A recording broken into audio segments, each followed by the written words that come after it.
Henry in his Liberty or Death speech of 1775.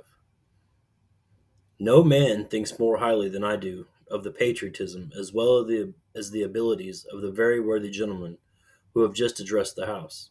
But different men often see the same subject in different lights, and therefore I hope it will not be thought disrespectful to those gentlemen if, entertaining, as I do, opinions of a character very opposite to theirs, I shall speak forth my sentiments freely and without reserve. This is no time for ceremony. The question before the House is one of awful moment to this country. For my own part, I consider it as nothing less than a question of freedom or slavery, and in proportion to the magnitude of the subject ought to be the freedom of the debate. It is only in this way that we can hope to arrive at truth, and fulfill the great responsibility which we hold to God and our country. Should I keep back my opinions at such a time, through fear of giving offense, I should consider myself as guilty of treason towards my country and of an act of disloyalty towards the majesty of heaven, which I revere above all earthly kings. Mr. President, it is natural to man and indulge in the illusions of hope.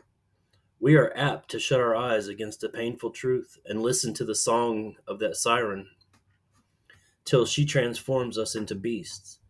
Is this the part of wise men, engaged in a great and arduous struggle for liberty? Are we disposed to be of the number of those who, having eyes, see not, having ears, hear not, the things which so nearly concern their temporal salvation? For my part, whatever anguish of spirit it may cost, I am willing to know the whole truth, to know the worst, and to provide for it. I have but one lamp by which my feet are guided, and that is the lamp of experience. I know of no way of judging of the future but by the past. And judging by the past, I wish to know what there has been in the conduct of British ministry for the last 10 years, to justify those hopes with which gentlemen have been pleased to solace themselves and the House.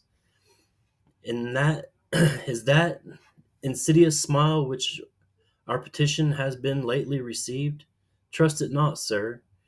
It will prove a snare to your feet. Suffer not yourselves to be betrayed with a kiss. Ask yourselves how this gracious reception of our petition comports with these warlike preparations which cover our waters and darken our land. Are fleets and armies necessary to a work of love and reconciliation?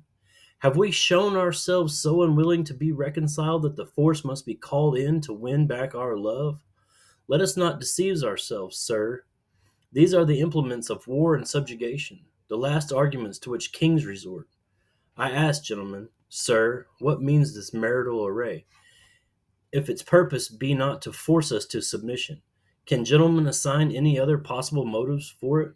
Has Great Britain any enemy in this quarter of the world to call for this accumulation of navies and armies? No, sir, she has none. They are meant for us. They can be meant for no other. They are sent over to bind and rivet upon us those chains which the British ministry have been so long forging. And what we have to oppose them? Shall we try argument? Sir, we have been trying that for the last 10 years.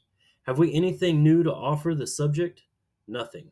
We have held the subject up in every light which it is capable, but it has been all in vain. We shall resort to entreaty and humble supplication. What terms shall we find which we have not already exhausted? Let us not, I beseech you, sir, deceive ourselves no longer.